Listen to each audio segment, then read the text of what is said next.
guys, itry natin yung bao ng buko. Kasi nakikita ko to sa Thailand. Kasi sarap talaga. Kumain ng yung wala tong laman siya. Pero ito yung bao niya. Kainin natin kung masarap na talaga. Walang magawa sa vlog. Yung aking bibidong andi. Tapos na siya kumain. Kaya titikman ko kasi talaga ako yung lagi akong nanonood sa mga mukbang sa Thailand, yung mga hilaw, tapos ito yung buko na itatry ko.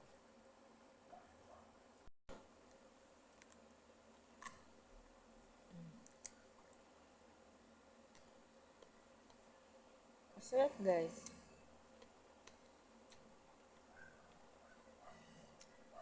Sarap na. Kaya pala kinakain nila. Isa pa.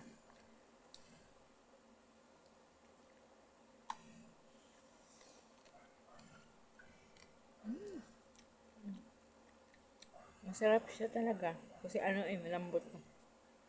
Yung bao niya. Malinis to ha.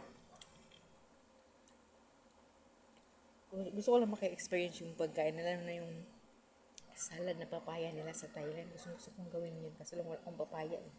Ito na lang muna ang tinatry ko kasi minumukbang nila yung bao ng buko. Kahit isa pa. Okay guys.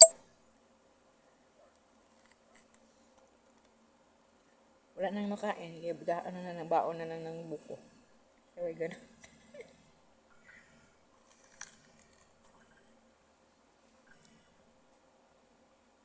Yung aking baby dog, katingin sa akin. Alam ko yung ginagawa itong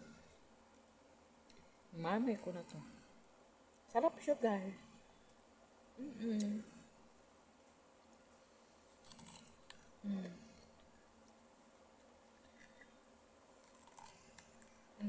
Sarap.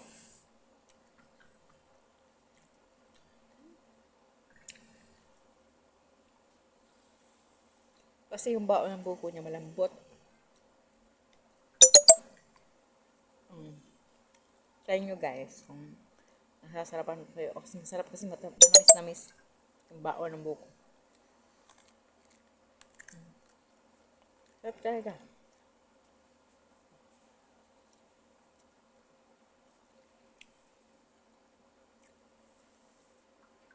Sarap.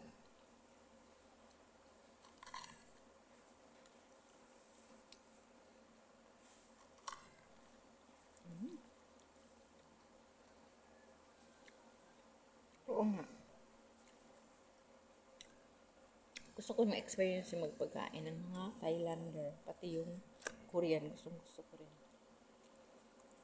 Pero ito pala yung na-try ko sa yung bao ng buko. Sarap pala. Basta malambot pa. Yummy. Namis na miss. Grabe.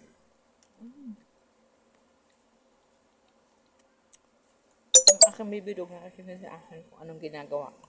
At ito. Pero talaga, subukan yung mga kapitlawan. Sobrang manamis-namis yung lasa ng bao ng buko. Ngayon ko lang na-try kasi nakikita ko to sa mukbang ng mga Thailander.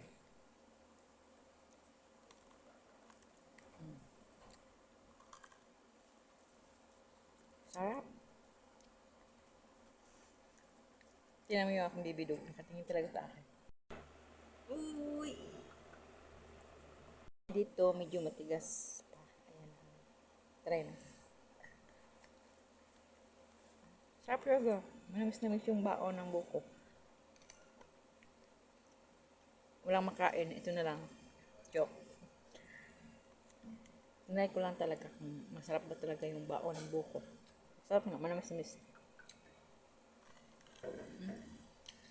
Bye-bye ng mga kapitlawer. Take care po sa lahat. God bless.